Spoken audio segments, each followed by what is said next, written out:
Ça y est, c'est la fin. La fin des maths discrètes avec ce dernier chapitre sur le langage propositionnel. On va étudier un peu la logique. D'abord, la logique des phrases. Parler pour ne rien dire et ne rien dire pour parler sont les deux principes majeurs et fondamentaux de ceux qui feraient mieux de la fermer avant de l'ouvrir et réciproquement. Des belles phrases, très complexes mais logiques. Alors, faire attention, une phrase peut être tout à fait logique sans être pourtant vraie.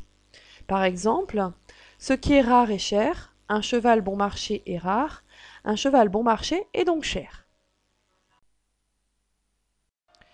Alors, parlons un peu des propositions.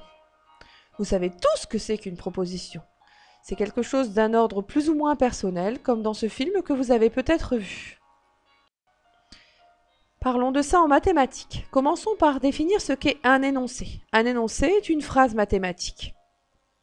Une proposition, qu'on appelle aussi assertion, c'est une phrase mathématique ou non pour laquelle on peut donner une valeur de vérité. Ça veut dire qu'elle est vraie ou fausse. Par exemple, il y a des propositions simples du type « il y a cours de maths le lundi » que je peux appeler M ici. Il y a des propositions utilisant des opérateurs qu'on verra juste après. S'il y a cours de maths le lundi, les étudiants étudient le dimanche soir, que j'appellerai E. Ça donne une proposition du type M implique E.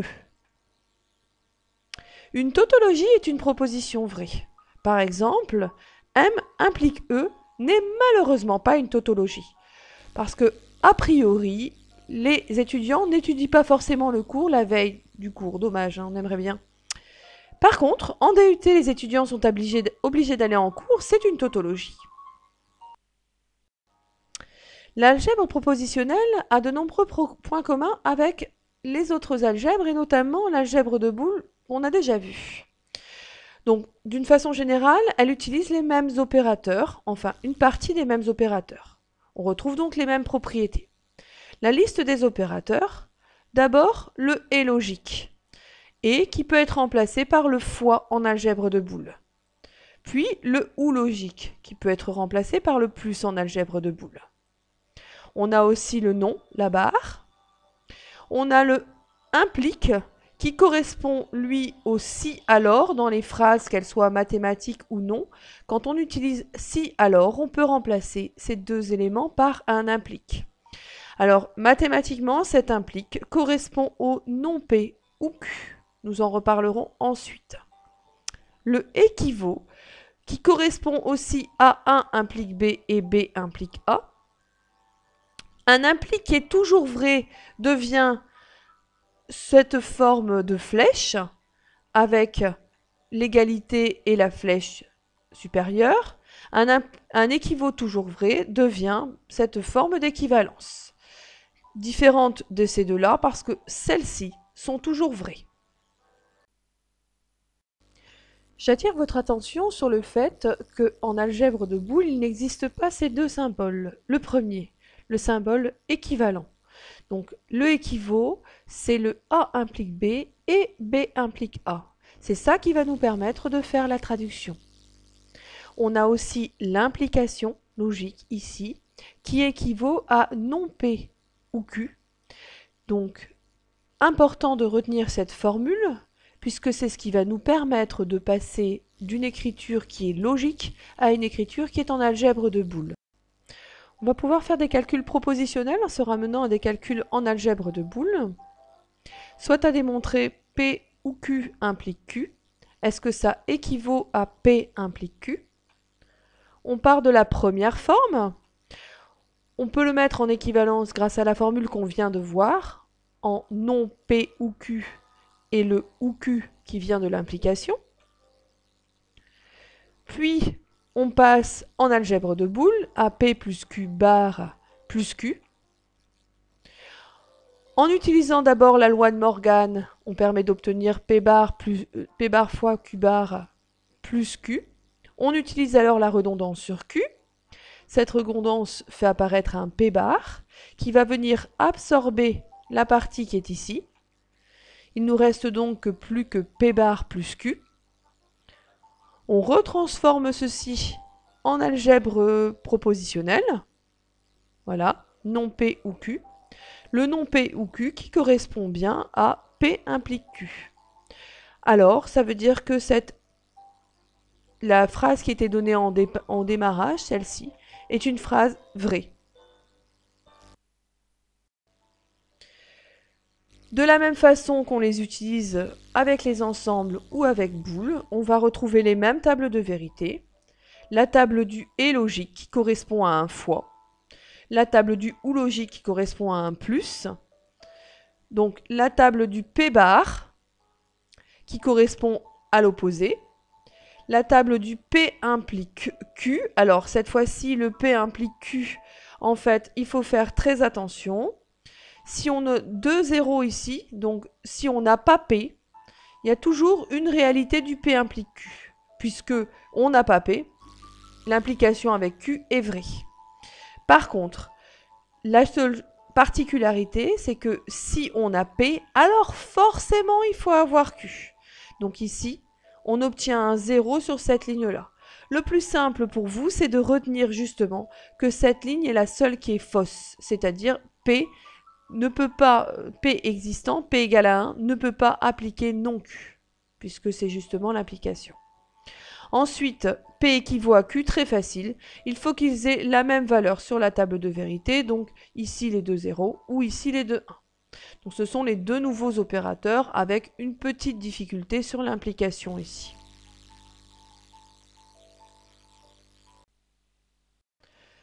Travaillons cette fois-ci sur les prédicats. On va rajouter à l'énoncé une variable et on se retrouve alors face à un prédicat.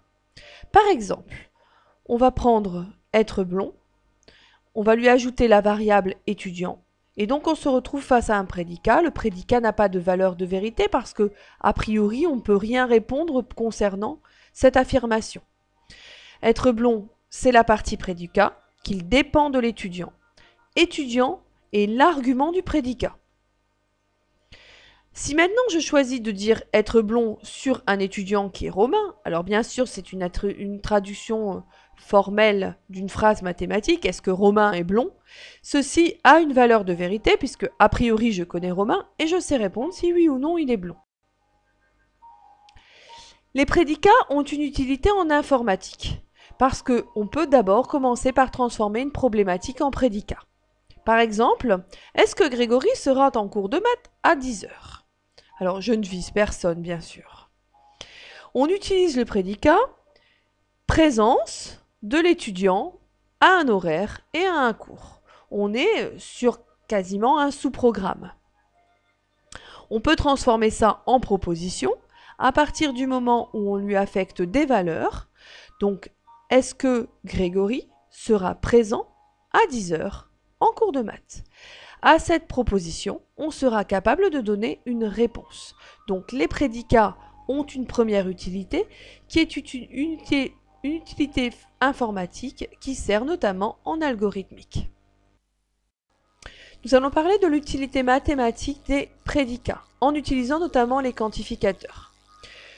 Quand vous voyez des énoncés mathématiques, c'est assez courant qu'on voit apparaître ces deux symboles, le « quel que soit » et le « il existe » qui est le « e » à l'envers.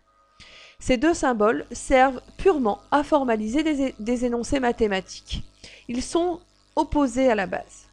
Il faut faire justement très attention à ça parce que le « il n'existe pas » n'est pas un symbole qui est opposé à « il existe ». C'est la plupart du temps plutôt utilisé pour des notations. On a un dernier symbole qui est le point d'exclamation qui signifie « unique ». Il ne faut pas le confondre avec l'opérateur, point d'exclamation, qui est un factoriel.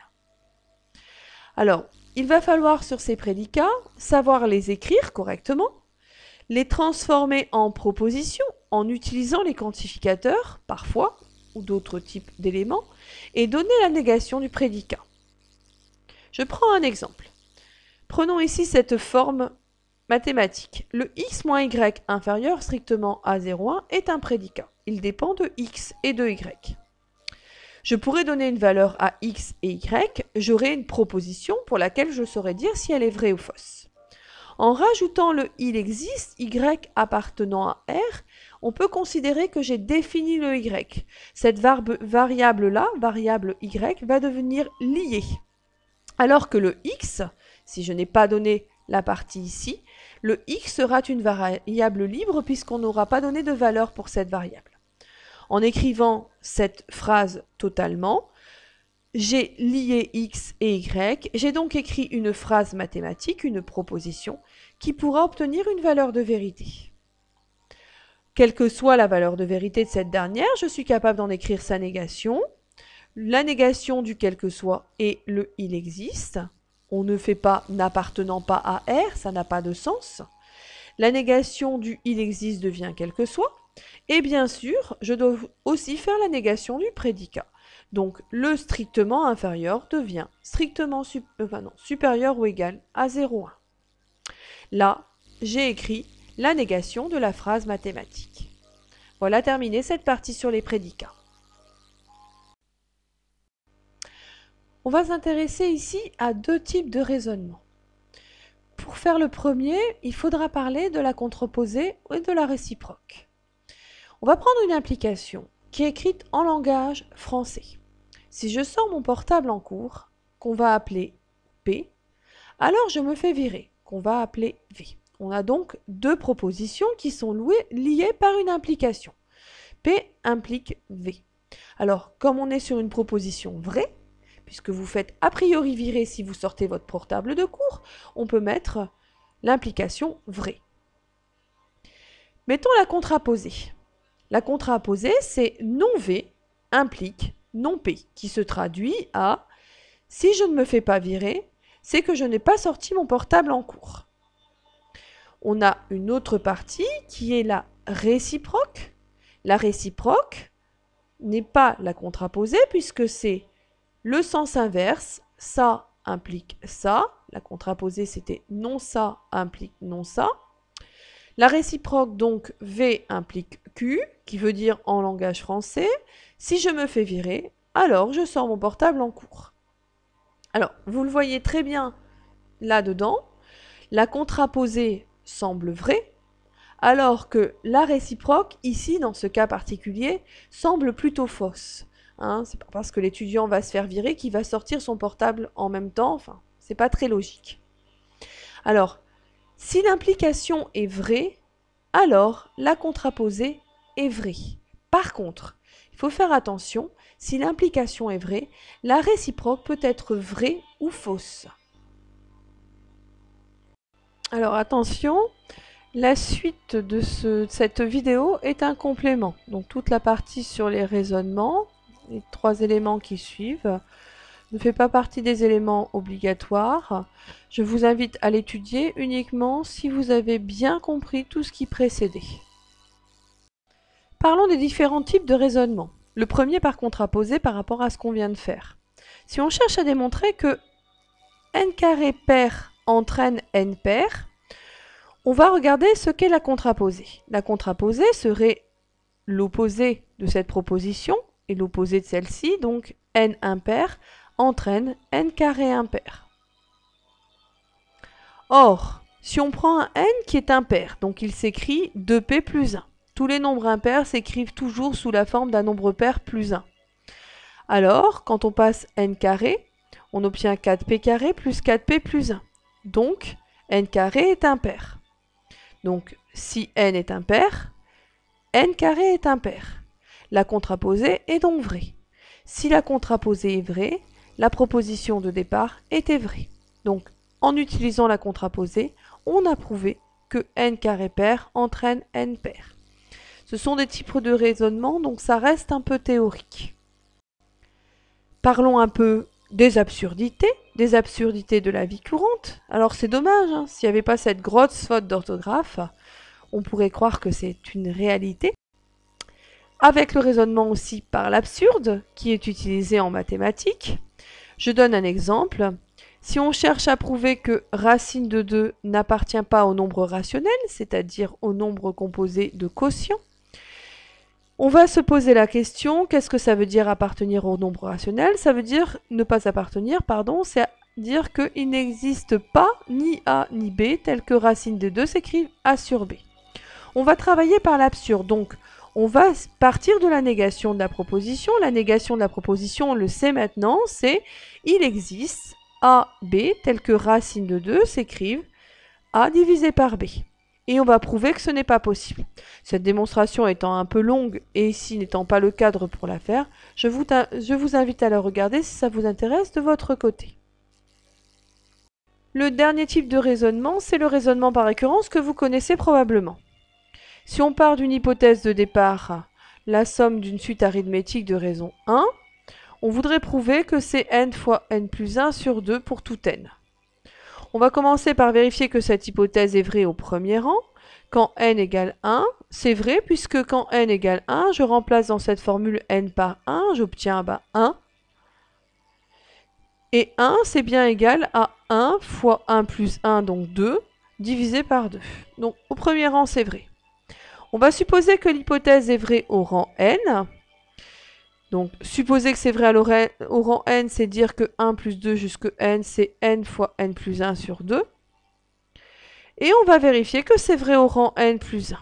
À l'ordre n plus 1, on écrit la formule plus n plus 1. Donc on reprend celle du rang n auquel on ajoute n plus 1. On met n plus 1 en facteur, donc c'est facteur de 1 pour cette partie-ci, plus n sur 2, c'est ce qui reste ici. Voilà. On va tout mettre sous le même dénominateur, on obtient n plus 2 sur 2 à partir de celle-ci. Pareil, tout sous le même dénominateur, donc n plus 1 fois n plus 2, le tout sur 2. Et heureusement, on vient de prouver cette formule au rang n plus 1. On l'a donc prouvé pour tout rang, puisque si c'est vrai au rang 1, que c'est vrai à un rang, c'est vrai à son suivant, on peut dire que de proche en proche, c'est vrai pour tout rang. Donc, ces trois types de raisonnements sont plutôt des raisonnements théoriques, donc qu'ils ne seront pas énormément exploités en classe. Cette partie était la plus longue, mais elle est terminée, c'est le pied.